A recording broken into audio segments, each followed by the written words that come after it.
Tuition সমাপ্ত হোৱাৰ পাছত এগৰাকী দশম শ্ৰেণীৰ ছাত্ৰীয়ে ঘৰলৈ আহি আছিল। তেতিয়া সময় প্ৰায় সন্ধিয়াৰ 5:30 মান বাজিছে। পূৰ্বৰ দৰে অকলশৰে ঘৰলৈ আহি আছিল ছাত্ৰীগৰাকীয়ে।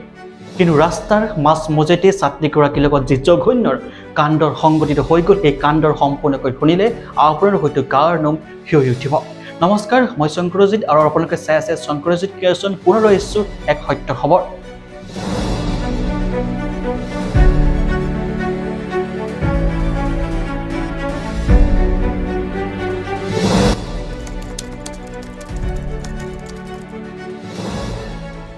নগাঁৱৰ ঢিঙৰ এগৰাকী স্কুলীয়া ছাত্ৰী, দশমমান শ্ৰেণীৰ ছাত্ৰীগৰাকীয়ে পূৰ্বৰ দৰে টিউচন সমাপ্ত হোৱাৰ পাছত ঘৰলৈ উভতি আহি আছিল। নিজ চাইকেলখনেৰে ঘৰলৈ আহি আছিল। ঘৰলৈ আহি থকা ৰাস্তাৰ মাজতে এই ঠাইডোখৰত আন কোনো নাই। তাই কেৱল খুব লাহে লাহে চাইকেলখন চলাই ঘৰলৈ আহি আছিল। ভয়নো কিহৰ? প্ৰত্যেক দিনাই সেইটো ৰাস্তাৰে নিজ ঘৰলৈ টিউচন সমাপ্ত কৰি ঘৰলৈ আহি থাকে এইগৰাকী দশমমান শ্ৰেণীৰ ছাত্ৰীয়ে। ছাত্ৰীগৰাকীৰ নাম আমি উল্লেখ কৰিব নোৱাৰোঁ, তাই সুৰক্ষাৰ কথা আছে। ছাত্ৰীগৰাকীয়ে ঘৰলৈ আহি থাকোঁতেই অনুভৱ কৰিলে কেইজনমান উদণ্ডিত যুৱকে মদ্যপান কৰি ড্ৰাগছ সেৱন কৰি ছাত্ৰীগৰাকী পিছে পিছে আহি থকাৰ অনুভৱ কৰিলে। ছাত্ৰীগৰাকীয়ে লাহে লাহে ভয় কৰিবলৈ ধৰিলে। তাৰ পাছত বহুতো আহিল আৰু ছাত্ৰীগৰাকী পিছে পিছে সেই উদণ্ডৰ তিনিজন যুৱক বাইকেৰে আহি আছিল। উপায়হীন হৈ ছাত্ৰীগৰাকীয়ে অলপ দূৰ পাৰ হৈ এঘৰ মানুহৰ ভিতৰত সোমাই দিলে আৰু ভিতৰত প্ৰৱেশ কৰি সেইখন ঘৰৰ সদস্যসকলক ক'লে যে মোৰ পিছত তিনিজন যুৱকে বহু সময় ধৰি পিছে পিছে আহি আছে আৰু মোৰ ভয় লাগিছে ঘৰলৈ যাবলৈ। সেইখন ঘৰৰ এজন বয়োজ্যেষ্ঠ লোকে ছাত্ৰীগৰাকীক ভয় নকৰিবলৈ আশ্বাস দিলে আৰু অলপ দূৰ আগবঢ়াই থৈ আহিলগৈ। সেইখিনি সময়ত সেই উদণ্ডৰ তিনিওজন যুৱক পলাই পতং দিলে। কিন্তু যেতিয়া ছাত্ৰীগৰাকীয়ে ঘৰলৈ প্ৰায় 500 মিটাৰমান আছে, সেই বয়োজ্যেষ্ঠ লোকজনক ক'লে যে খুৰাৰ বা বৰদেউতাৰ আৰু আপুনি যাব নালাগে, মই এইকণ যাব পাৰিম, আপুনি ভালদৰে ঘৰলৈ গুচি যাওক। বয়োজ্যেষ্ঠ লোকজনে ছাত্ৰীগৰাকীৰ কথা শুনি ঘৰলৈ গুচি গ'ল আৰু সেই 5টাৰ ছাত্ৰীগৰাকীয়ে অকলে যাবলৈ সিদ্ধান্ত গ্ৰহণ কৰিলে। যিহেতু আৰু বেছি দূৰ নাই, ঘৰ পাবগৈ। বয়োজ্যেষ্ঠ লোকজন আহি নিজৰ ঘৰত প্ৰৱেশ কৰিলে আৰু সেই সময়তে পুনৰ সেই তিনিওজন উদণ্ডৰ যুৱকে এই ছোৱালীগৰাকীক কাষ পালেগৈ।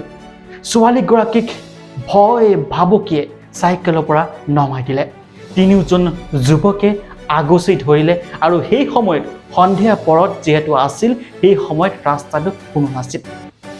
দুজন যুৱকে ছোৱালীগৰাকী হাতত জোৰেৰে ধৰি ল'লে, আন এজন যুৱকে ভৰিত ধৰি ল'লে আৰু এজন যুৱকে ধৰ্ষণৰ দৰে এটা ভয়ংকৰ কাণ্ড সংঘটিত কৰিলে। তিনিওজন যুৱকে মিলি ধৰ্ষণ কাৰ্য কৰি আছিল আৰু সেই সময়তে সেই ৰাস্তাটোৰ এখন গাড়ী গৈ আছিল। গাড়ীখনক দেখি যুৱতীগৰাকী বা ছাত্ৰীগৰাকীয়ে চিঞৰ বাখৰ কৰিবলৈ আৰম্ভ কৰিলে। চিঞৰ বাখৰ শুনি গাড়ীখন ৰখাই দিলে। গাড়ীখন ৰখোৱা দেখি সেই তিনিওজন যুৱক পলাই পতং দিলে। ছাত্ৰীগৰাকী ওচৰলৈ গ'ল। সেই গাড়ীখনত বহি থকাৰ দুজন ছাত্ৰ আছিল বা দুজন যুৱক আছিল। সেই যুৱকজনে কেইজনে সুধিলে ছাত্ৰীগৰাকীৰ লগত প্ৰকৃততে কি হৈছিল। ছাত্ৰীগৰাকী সকলোখিনি কথা বিৱৰি ক'লে আৰু ততাতৰে গৈ আৰক্ষীক খবৰ দিলে। এতিয়া প্ৰশ্ন হয়, সমগ্ৰ ভাৰত কঁপি গৈছে। কলকাতাৰ এখন চিকিৎসালয়ত এগৰাকী চিকিৎসকক দলবদ্ধভাৱে ধৰ্ষণ কৰি হত্যা কৰা কাণ্ডই সমগ্ৰ দেশ কঁপাই যোৱাৰ সময়তে পুনৰ অসমত নগাঁৱৰ ঢিঙত এগৰাকী দশমমান শ্ৰেণীৰ ছাত্ৰীক তিনিজন পাখণ্ডই টিউচনৰ পৰা ঘৰলৈ সন্ধিয়া সময়ত আহি থকাৰ সময়তে ৰাস্তাত কোনো প্ৰকাৰ সুযোগ লৈ দলবদ্ধভাৱে ধৰ্ষণ কাৰ্য সংঘটিত কৰে। সমগ্ৰ অসম এতিয়া উত্তাল প্ৰতিবাদৰ সৃষ্টি কৰিছে। নগাঁৱত বন্ধ ঘোষণা কৰিছে। সকলো মহিলাৰ, সকলো সচেতন নাগৰিক ওলাই আহিছে যাতে ছাত্ৰীগৰাকীয়ে ন্যায় পায়। ইতিমধ্যে এই তদন্তত অসম চৰকাৰে আৰু অসম আৰক্ষীয়ে গুৰুত্ব সহকাৰে লৈছে আৰু দুজনক ইতিমধ্যে গ্ৰেপ্তাৰ কৰিছে। এজন লোক এতিয়াও পলাতক অৱস্থাত আছে। কিন্তু প্ৰশ্ন হয় যে বৰ্তমান সময়ত ভাৰতকে ধৰি অসমত নাৰীসকল সুৰক্ষিত নহয় নেকি? সন্ধিয়া হোৱাৰ লগে লগে ছাত্ৰীগৰাকী যেতিয়া নিজৰ ঘৰলৈ আহি আছিল, এই সময়তে জঘন্য কাণ্ডটো সংঘটিত হয়। সন্ধিয়া হ'ল বুলি এগৰাকী নাৰী সুৰক্ষিত নহয় নেকি? সঁচাকৈ সাৱধান খবৰ হ'ল, নহ'লে যিকোনো মুহূৰ্ততে এনে ভয়ংকৰ ঘটনা আপোনাৰ লগতো সংঘটিত হ'ব পাৰে। সমূহ অসমবাসীয়ে এটাই অনুৰোধ জনাইছে আৰক্ষী প্ৰশাসন, আইন ব্যৱস্থাক যাতে এইকেইজনক অন্ততঃ অতি শীঘ্ৰেই গ্ৰেপ্তাৰ কৰি ফাঁচি দিয়ে যেন। আপোনালোকে কি ক'ব? আপোনালোকৰ মতামতসমূহ দিবলৈ নাপাহৰিব। ধন্যবাদ। জয় অসম।